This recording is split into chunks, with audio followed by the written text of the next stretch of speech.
आज हम लोगों को क्लास 10th के हिस्ट्री का लेक्चर नंबर 2 में पढ़ना है फ्रेंच रिवॉल्यूशन के पेज नंबर 5 का। जो क्लास 10th की हिस्ट्री की बुक है उसमें फ्रेंच रिवॉल्यूशन के पेज नंबर 5 का लास्ट पैराग्राफ। लास्ट क्लास में मैंने फ्रांस में हो रहे बदलाव को बता दिया था कि क्या क्या बदलाव हो रहे थे। मैंने क्वेश्चन भी दिए थे, उम्मीद है आप लोग कर चुके होंगे। फ्रांस में हो रहे बदलाव को, जिसके वजह से मतलब फ्रांस में राजा के खिलाफ लड़ाई शुरू कर दी गई थी और हो रहे बदलावों को हमने पढ़ा था कि जैसे वहाँ पे तिरंगा बनाया गया, राष्ट्रीय गाने बनाए गए, नारे निकाले गए और एक जैसी करेंसी बनाई गई। ये सब हम पढ़ चुके हैं।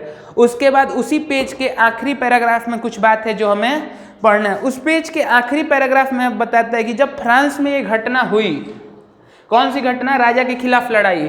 उसके बाद फ्रांस के लोगों ने अपना सोच बदल लिया।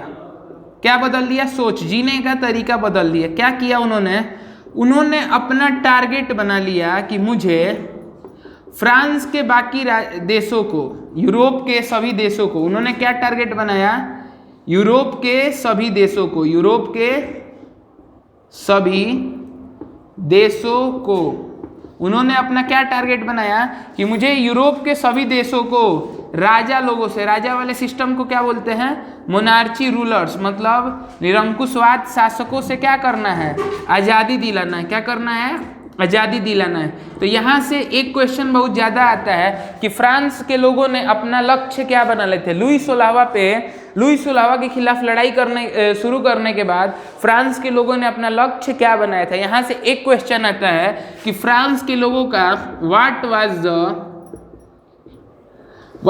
The target of France after 1789।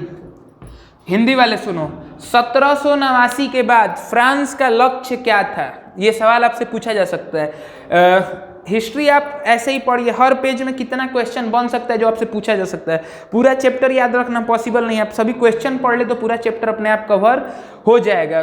तो फ्रेंच रिवॉल्यूशन के पेज नंबर 5 के लास्ट पैराग्राफ में हमें पढ़े कि फ्रांस के लोगों ने अब घूम के लोगों को, उनका मुख्य उद्देश्य हो गया था कि अब हमें बाकी सभी लोगों को क्या कर देना है? राजाओं से, अब मेरे यहाँ अब राजा नहीं रहेगा तो कहीं भी राजा नहीं रहेगा। अर्थात उन्होंने लड़ाई 70, आप 9th में पढ़े होंगे कि उन्होंने अपना लड़ाई शुरू किया था 1789 में, जिसे हम लोग फ्रेंच रिवॉल्यूशन कहते हैं, फ्रांसीसी क्रांति। 1789 में लड़ाई शुरू किया था और राजा की हत्या वो लोग 1792-93 के आसपास कर दिए। किसी बुक में 92 देता है, किसी में 93, इसीलिए एनसीईआरटी में ऐसे लिखा गया है। लुई 16वां की मृत्यु कब हो गई? 1792-93 में हो गई। अब लुई 16वां की मृत्यु 1792-93 में हो गई। इसके बाद अब फ्रांस घूम के बाकी देशों को, यूरोप के बाकी सभी देशों को बोलता था कि तुम अपने राजा को हटाओ, राजा के खिलाफ लड़ाई करो। जिसके बाद एक दौर शुरू हुआ जिसे हम लोग नेपोलियन का दौर भी बोल सकते हैं। उसके बाद फ्रांस 10 सालों तक तो किसी शासक के अंदर नहीं रहा, लेकिन फिर वहाँ पे एक नए इंसान का आगमन होता है जिसका नाम क्या है? नेपोलियन। फिर वहाँ पे एक नए इंसान का आगमन होता है जिसका नाम क्या है? नेपोलियन। अब देखो नेपोलियन क्या था। अब नेपोलियन, थोड़ा ध्यान से सुनो। नेपोलियन ने देखा कि फ्रांस के ऊपर किसी का शासन नहीं है, तो नेपोलियन के आने से पहले फ्रांस में मोनार्ची सिस्टम, मतलब निरंकुशवाद प्रथा का अंत हो चुका था, मतलब राजाओं वाली प्रथा का अंत हो गया। अब वहाँ पे कोई राजा नहीं था। लेकिन नेपोलियन आया तो वो भी एक छोर से शासन करने आया और वो शासक बन के ही आया। तो नेपोलियन ने ना चाहते हुए भी आके दोबारा मोनार्ची सिस्टम को शुरुआत कर दिया। क्या कर दिया? स्टार्ट कर दिया। मोनार्ची सिस्टम को क्या कर दिया? स्टार्ट कर दिया। तो नेपोलियन, अब यहाँ से आपसे ये पूछा जा सकता है कि नेपोलियन की आने की वजह से फ्रांस में क्या हुआ? तो पहला बात तो यही हुआ कि नेपोलियन के आने की वजह से फ्रांस में दोबारा निरंकुशवाद प्रथा, मतलब राजाओं की प्रथा शुरू हो गई। फ्रांस में नेपोलियन के आने से दोबारा राजाओं का प्रथा शुरू हो गया। फ्रांस में नेपोलियन के आने से दोबारा राजाओं का प्रथा शुरू हो गया। अब नेपोलियन ने आते ही ना कुछ बदलाव किए। जैसे सबसे पहले नेपोलियन ने क्या किया? नेपोलियन, पहले इतने बात एक बार थोड़ा ध्यान से सुनिए, एक बार फिर से।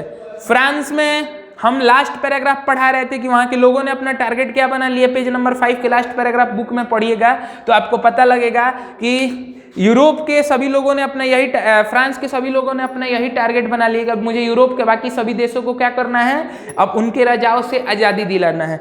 10 सालों तक लुई सोलावा के मरने के बाद फ्रांस में कोई शासक नहीं हुआ, लेकिन 1804 में 1804 में कौन आया, नेपोलियन। कौन आया, नेपोलियन। अब नेपोलियन के आने के बाद नेपोलियन ने निसंदेह क्या कार्य बदलाव कर दिया फ्रांस में। जहां फ्रांस में कोई राजा नहीं था, नेपोलियन के आने से दोबारा राजा प्रथा शुरू हो गई। राजा प्रथा, चाहे इसको हम लोग निरंकुशवाद प्रथा, निरंकुशवाद प्रथा कहते हैं। क्या कहते हैं, निरंकुशवाद प्रथा। इसको आप छोटे शब्दों में राजा प्रथा भी बोल सकते हैं कि नेपोलियन के आने से फ्रांस में राजा प्रथा शुरू हो गई। नेपोलियन के आने से फ्रांस में दोबारा राजा प्रथा शुरू हो गई। तो आपसे जो पहला सवाल यही पूछा जा सकता है कि नेपोलियन के आने से जो सबसे बड़ा बदलाव हुआ वो क्या हुआ। तो नेपोलियन के आने से सबसे बड़ा बदलाव यही हुआ कि नेपोलियन के आने से निरंकुशवाद प्रथा दोबारा हमें दिखने लगी, दोबारा क्या हो गई, स्टार्ट हो गई। अब सुनिए, इस पेज में कोई दिक्कत नहीं होगा, इसी में फिर आगे हम पढ़ेंगे तो हमें पता लगेगा कि अब नेपोलियन ने फ्रांस में कुछ बदलाव किए थे। नेपोलियन ने फ्रांस में आके कुछ बदलाव और भी किए थे, जैसे वो बदलाव लिखित रूप में किए थे। अर्थात नेपोलियन ने फ्रांस में आते ही कुछ नियम बनाए थे और उन नियमों के समूह को नेपोलियन ने फ्रांस में आते ही कुछ नियम बनाए थे। लॉज मतलब नियम बनाए थे, ठीक। उन नियमों को क्या बोलते हैं, नेपोलियन की संहिता। क्या बोलते हैं, नेपोलियन की संहिता। नेपोलियन की संहिता, उन्हें क्या बोलते हैं, नेपोलियन की संहिता। मतलब इसे हम लोग सिंपल वर्ड में नेपोलियन कॉन्स्टिट्यूशन भी बोल सकते हैं। क्या बोल सकते हैं, नेपोलियन कॉन्स्टिट्यूशन। तो नेपोलियन कॉन्स्टिट्यूशन मतलब नेपोलियन का संविधान, नेपोलियन का संविधान। अब सुनो, तो अब एक बार थोड़ा पूरा स्टोरी सुना जाए। फ्रांस में लड़ाई शुरू हुआ, लुई सोलावा की मृत्यु हुई, 10 सालों तक कोई राजा नहीं था। फिर कौन आया, नेपोलियन। नेपोलियन ने आते ही पहले कुछ क्या किया, सबसे पहले एक संविधान मतलब नियमों का समूह बनाया। संविधान मतलब नियमों का समूह बनाया, जिसमें इसने कुछ बातें की। अब क्या बातें की, अब यही पढ़िए। नेपोलियन के संविधान में पहला बदलाव इसने यही किया, पहला नियम जो फ्रांस में इसने बदला यही बदला कि जो फर्स्ट और सेकेंड ग्रुप को, फ्रांस में आप ग्रुप पढ़े होंगे 9th में, जो फर्स्ट और सेकेंड ग्रुप को स्पेशल शक्तियां मिली थी, स्पेशल अधिकार मिले थे, स्पेशल अधिकार मिले थे, उन्हें क्या कर दिया, खत्म कर दिया। क्या कर दिया, बैन कर दिया। मतलब नेपोलियन ने सबसे पहले क्या किया, प्रथम और द्वितीय समूह को, प्रथम एवं द्वितीय समूह को जो शक्तियां मिली थी, विशेष शक्तियां मिली थी, उसे क्या कर दिया, समाप्त कर दिया। पहला बात सबको समझ में आ गया। तो नेपोलियन के संहिता का प्रथम नियम क्या था कि उसने आते ही सबसे पहले प्रथम और द्वितीय समूह को जो शक्तियां मिली थी उसे समाप्त कर दिया। मैं इस तरह इसलिए लिखता हूं ताकि आप नोट्स बनाए तो घर पे लिखे नेपोलियन की संहिता में किए गए बदलाव। आप इसे ऐसे ना लिख के लिखेंगे कि नेपोलियन ने सर्वप्रथम प्रथम एवं द्वितीय समूह के विशेष शक्तियों को समाप्त किया था। एक बार पूरा ध्यान से देख लीजिए तो आपको समझ में आएगा नेपोलियन द्वारा पहला बदलाव क्या हुआ था, ठीक। इसके बाद दूसरा जो हुआ था वो ये बोला था कि अब ना, दूसरा जो बदलाव इसने किया था वो यही किया था कि अब वो किसानों को पहले अपने खेती के बदले, जो फार्मर्स थे मतलब किसान थे, किसानों को अपने खेती के बदले टैक्स देना पड़ता था। क्या देना पड़ता था, टैक्स। तो किसानों को इसने क्या कर दिया, टैक्स फ्री कर दिया, मतलब कर से मुक्त कर दिया, कर से मुक्त कर दिया। किसने, नेपोलियन ने। नेपोलियन ने अपने संविधान में ये नियम बनाया कि अब कोई भी किसानों से कर नहीं लेगा, अर्थात नेपोलियन ने ये नियम बनाया कि अब किसानों को कर नहीं देना पड़ेगा।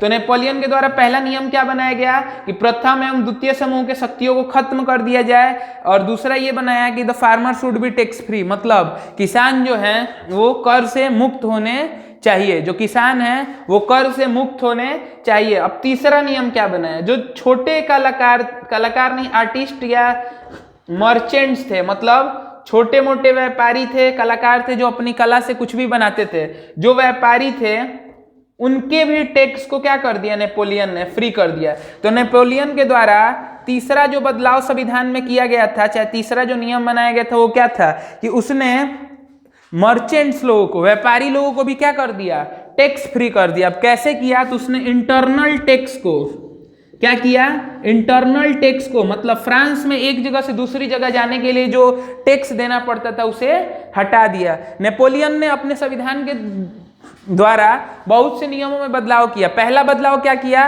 प्रथम और द्वितीय समूह के शक्तियों को समाप्त किया। दूसरा बदलाव क्या किया, किसान को कर से मुक्त कर दिया। और तीसरा बदलाव क्या किया कि जो आर्टिस्ट थे, मर्चेंट्स थे, उनको टैक्स फ्री कर दिया, कि उनको अपने सामानों को बेचने के बदले अब एक कर नहीं देना है। इंटरनल टैक्स मतलब होता है आंतरिक कर, आंतरिक कर मतलब उनको टैक्स नहीं देना है। कोई दिक्कत? तो नेपोलियन के द्वारा 3 बदलाव समझ में आ गया, कोई दिक्कत? अब हम पढ़ रहे हैं नेपोलियन के द्वारा किया गया चौथा बदलाव। अब नेपोलियन ने जो चौथा बदलाव किया था वो ये बोला कि अब हम, उसने थोड़ा सा ना, जो सामंती व्यवस्था, एक व्यवस्था थी पहले सामंती व्यवस्था, आप लोग ना इस तरह समझिए, पहले ना होता था कि गांव का अमीर आदमी ही गांव के ऊपर शासन करने लगता है। सामंती व्यवस्था ये वास्तव में ऐसा नहीं होता था, मतलब इसको मैं समझाने की आपको कोशिश कर रहा हूँ। गांव का जो अमीर आदमी होता था वो खुद को राजा के बराबर समझकर धीरे धीरे शासन करना शुरू कर देता था और अपना एक क्षेत्र बना लेता था। उस व्यवस्था को क्या बोलते थे, सामंती व्यवस्था। अर्थात लोगों को राजा का भी बात मानना पड़ता था और उस शक्तिशाली इंसान का भी बात मानना पड़ता था। तो नेपोलियन ने सबसे पहले और क्या बड़ी बात की, चौथा बड़ी बात ये किया कि उसने सामंती व्यवस्था को खत्म कर दिया। क्या कर दिया, खत्म कर दिया। तो नेपोलियन के द्वारा किए गए 4 बदलाव याद रखिएगा, एग्जाम में ये ज्यादा से ज्यादा 5 नंबर का सवाल आ सकता है या 4 नंबर का। तो 4 नंबर के लिए 4 बातें बहुत है। क्या कि प्रथम एवं द्वितीय समूह की शक्तियां खत्म की गई। दूसरा, किसानों को कर से मुक्त कर दिया गया।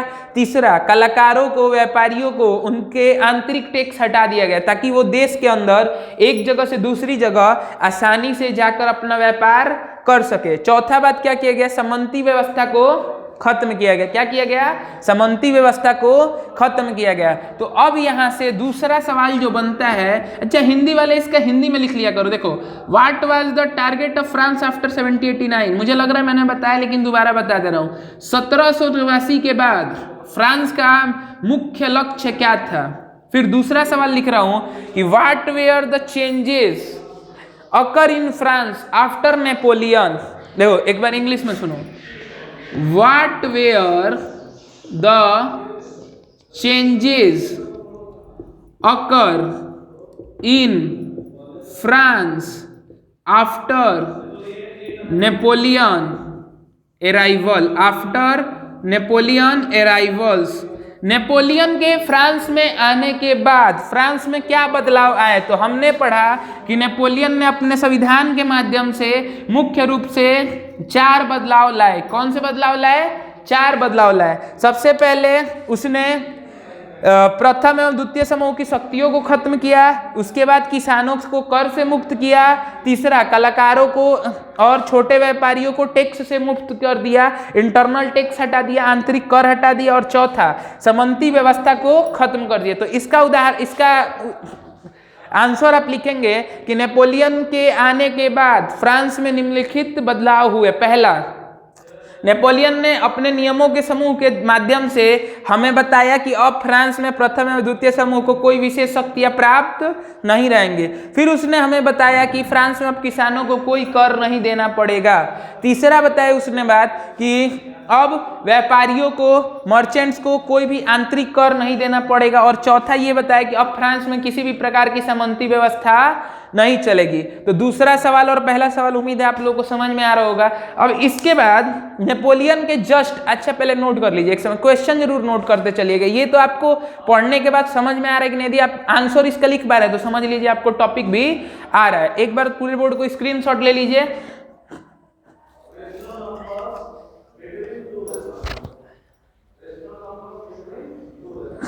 अब इसके बाद अगला टॉपिक है पेज नंबर 8 के नीचे, 8 या 7 नंबर पे, पेज नंबर 7 पे, एक पेज नंबर 7 के लास्ट में, पेज नंबर 7 के लास्ट में एक फोटो दिया है, पिक्चर दिया है। क्या दिया है?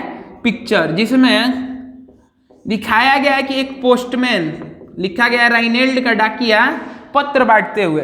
तो दिखाया गया एक पिक्चर में कि एक राजा का पोशाक पहने हुए इंसान जो डाकिया की तरह पत्र बांट रहा है। क्या कर रहा है? राजा की पोशाक में इंसान डाकिया की तरह पत्र बांट रहा है। अब देखिए, तो अब इस साल से ना हिस्ट्री में, SST में ऐसा हुआ है कि आपको एग्जाम में पिक्चर देकर और पूछेगा इस चित्र को विग्रह करे, इस चित्र को एक्सप्लेन करे।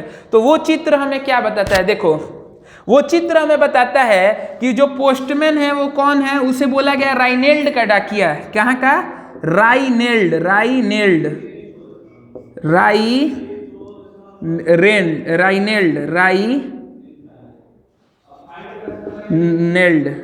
राइनेल्ड का पोस्टमैन। वो पोस्टमैन कहाँ का है? राइनेल्ड का। तो आपके जानकारी के लिए बता दूं कि नेपोलियन भी कहाँ का था? तो राइनेल्ड का। अर्थात वो डाकिया कौन है? नेपोलियन है। इसीलिए उसका पोशाक कैसा था? राजा का। अब दिया है कि राइनेल्ड का डाकिया लाइपत्सिग से अपना पत्र बांटते हुए, मतलब जो पोस्टमैन है वो लाइपत्सिग से वापस आते हुए दिखाया गया है। और वापस आते हुए वो अपना पत्र गिराते हुए आ रहा है, जिसका, और हर पत्र पे एक देश का नाम लिखा है। आप डायग्राम को बढ़िया से देखिएगा, पेज नंबर 7 के एकदम अंत में होगा। तो वो डायग्राम हमें क्या बताता है? देखिए कि जो पोस्टमैन है वो कौन है? नेपोलियन है। पोस्टमैन जो डाकिया है वो कौन है? नेपोलियन है। जो लाइपत्सिग में वाटरलू का युद्ध हारा। कब वाटरलू का युद्ध हारा? 1815 में। अर्थात 10 साल इसने फ्रांस के ऊपर शासन किया और अपना क्षेत्र बढ़ाते गए। अंत में ये हारा कहाँ? लाइपत्सिग के वाटरलू के युद्ध पे। और वहां से ये अपनी जान बचाते हुए पीछे भागते आ रहा था।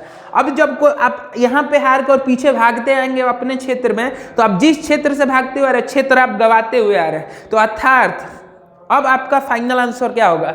उस चित्र के माध्यम से हमें ये बताने की कोशिश की जा रही है, उस चित्र के माध्यम से हमें ये बताने की कोशिश की जा रही है कि जो नेपोलियन था वो अपना पहला युद्ध हारा वाटरलू का लाइपत्सिग में, जिसके बाद वो अपना क्षेत्र गवाते हुए फ्रांस की तरफ वापस आ रहा था। तो इस तरह पहला यूनिट जो पेज नंबर 7 का लास्ट था वो डायग्राम था कि दिखाया गया कि एक डाकिया पत्र बांटते हुए लाइपत्सिग से वापस आ रहे। तो इसका अर्थ क्या होगा? इसका क्वेश्चन नहीं, इस बार से हिस्ट्री में फोटो देके, पिक्चर देके उसको कहेगा विग्रह करे। पिछली बार भी आया था, आप सैंपल पेपर देख सकते हैं। तो इस बार भी ऐसे सवाल आएंगे। तो हिस्ट्री में जो सबसे बढ़िया पिक्चर है वो यही वाला है, पेज नंबर 7 के एकदम लास्ट में दिया गया कि एक डाकिया, जिसे बोला गया राइनेल्ड का डाकिया, वो लाइपत्सिग से वापस आते हुए दिखाया गया है कि अपना पत्र गिराते हुए आ रहा है और हर पत्र पे एक देश का नाम है। तो इसका फाइनल आंसर क्या होगा कि ये डाकिया से हम नेपोलियन को प्रदर्शित कर रहे हैं। किसको? वो डाकिया कौन है? नेपोलियन है, जो अपना युद्ध कहाँ हारा? लाइपत्सिग के वाटरलू में 1815 में। और वापस आते समय वो अपना क्षेत्र गवाते हुए आ रहा है, अर्थात अपना पत्र गिराते हुए आ रहा है। तो याद रखिएगा कि मैंने एक फिगर बताया जिसको आप कॉपी में एक्सप्लेन कीजिएगा। फिगर किसका? पोस्टमैन का। पोस्टमैन के फिगर को एक्सप्लेन कर लीजिएगा अपने कॉपी में, क्योंकि ये भी बहुत ज़्यादा प्रोबेबल क्वेश्चन है बोर्ड के लिए। ठीक, ये बहुत ज़्यादा प्रोबेबल क्वेश्चन है बोर्ड के लिए। अब आगे इसके बाद जो टॉपिक शुरू होता है वो ये है कि अब पेज नंबर 7 के बाद पेज नंबर 8 पे आप जैसे ही जाएंगे, पेज नंबर 8 पे आप जैसे ही जाएंगे तो आपको ना अब यूनिट 2 शुरू हो जाएगा। इस चैप्टर का कौन सा यूनिट शुरू हो जाएगा? यूनिट 2। पेज नंबर 8 से यूनिट 2 शुरू हो जाएगा। और उस पे जो पहला टॉपिक है ना वो यही है, elite group and new middle class group. New middle class group. अब इसका मतलब समझो, ये हमें क्या बताने का मतलब, हिंदी में इसको बोल सकते हो कुलीन वर्ग और नया मध्य वर्ग। ठीक, अभी हमें क्या बताने की कोशिश कर रहा है? कुलीन वर्ग और नया मध्य वर्ग। अब इसके माध्यम से हमें समझाने की ये कोशिश कर रहा है कि जैसे जैसे युद्ध आगे बढ़ रहा था, कुलीन वर्ग के कुछ लोग और निचले तबके के वर्ग के लोग मिलके अब साथ में मिल गए थे। जैसे आपको बता रहा हूं, जैसे अंग्रेजों के समय कुछ अंग्रेज हम भारतीय लोगों की लड़ाई में मदद कर रहे थे, उसी तरह कुलीन वर्ग के लोगों को भले ही विशेष अधिकार प्राप्त थे, लोगों की लड़ाई इन्हीं के खिलाफ थी, इन्हीं में से कुछ अच्छे लोग गरीबों का साथ दे रहे थे। तो अर्थात यहाँ पे हमें पढ़ना क्या है, कुलीन वर्ग से हमें कोई नहीं मतलब है, हमें पढ़ना है कि नए मध्य वर्ग से, फ्रांस में उठ रहे नए मध्य वर्ग से आप क्या समझते हैं। फ्रांस में उठ रहे नए मध्य वर्ग से आप क्या समझते हैं। यहाँ पे क्वेश्चन क्या बन रहा है कि फ्रांस में उठ रहे नए मध्य वर्ग से क्या समझते हैं। What do you understand by rise of new middle class in France. अब ये टॉपिक जो है वही है कि फ्रांस में नए मध्य वर्ग के उदय से आप क्या समझते हैं। अब सुनिए, अब इसका आंसर, पहले क्वेश्चन इसलिए लिख दिया कि यदि मैं पढ़ा के क्वेश्चन देता ना तो आपको समझ में नहीं आता, क्वेश्चन पहले देख ली तो आपको आंसर ढूंढिएगा मेरे बातों में। मैं बोला कि कुलीन वर्ग मतलब अमीर परिवार के एलिट क्लास के कुछ लोग और जो थर्ड ग्रुप था उसके पढ़े लिखे लोग आपस में मिलकर अब लड़ाई शुरू किए, और वो जो आपस में मिलकर जो समूह बना उसी समूह को हम क्या बोलते हैं, न्यू मिडिल क्लास ग्रुप बोलते हैं। मतलब एलिट क्लास के कुछ अच्छे लोग मतलब गुड पीपल, और थर्ड क्लास के जो तीसरा समूह था उसके एजुकेटेड लोग, पढ़े लिखे लोग आपस में मिल गए और इसी समूह का नया नाम रख दिया गया न्यू मिडिल क्लास। ये लोग नए क्लास बनाए, खुद में क्लास बोल सकते हैं, ग्रुप बोल सकते हैं, तो यही क्या बना, नया मिडिल ग्रुप बना। उम्मीद है आप लोगों को इतना समझ में आ रहा होगा। तो आज अभी तक हमने 3 सवाल देखा कि फ्रांस के लोगों का 1789 के बाद मुख्य लक्ष्य क्या था, फिर हमने देखा कि नेपोलियन के आने के बाद फ्रांस में क्या बदलाव हुआ, फिर हमने देखा कि फ्रांस में नए मध्य वर्ग के उदय से आप क्या समझते हैं। तो पेज नंबर 8 पूरा कंप्लीट हो गया। अब यूनिट 2 में इसलिए बाकी छोड़ रहा हूं ताकि आपके लिए ज्यादा नहीं हो जाए, एक बार पूरा ध्यान से देख लीजिए। अगले वीडियो से हम लोग पेज नंबर 9 शुरू करेंगे, जिसमें हम लोग को पढ़ना है उदारवादी राष्ट्रवाद मतलब लिबरल नेशनलिज्म का अर्थ क्या है, नेशनल लिबरलिज्म का अर्थ क्या है। तो वो हम लोग अगले वीडियो में देखा जाएगा। अभी के लिए इतना बहुत है, मतलब इस तरह भी चले तो हम 2-3 वीडियो में इस चैप्टर को और कंप्लीट कर देंगे।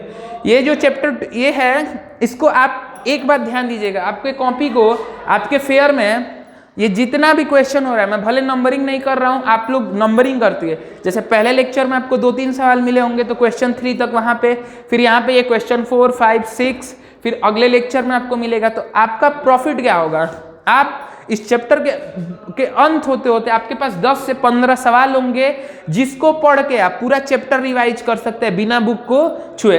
एक बार बुक में पूरा ये देख लीजिए, और उम्मीद है आप लोगों को अच्छा लग रहा होगा। यदि डाउट है तो कमेंट बॉक्स में छोड़िए, या हमारे पर्सनल कांटेक्ट में हमारे पास मैसेज कर सकते हैं, टेलीग्राम में या फिर कहीं पर भी। और चैनल वीडियो को ज़्यादा से ज़्यादा लोगों के पास शेयर करें ताकि चैनल का भी ग्रोथ ज़्यादा लोगों के पास पहुँचे और SST ज़्यादा से ज़्यादा लोग पढ़ सके और बढ़िया नंबर आए। उम्मीद है आप लोगों को समझ में आ रहा होगा। एक समय के लिए हट जा रहा हूँ, स्क्रीनशॉट सभी लोग ले लीजिए।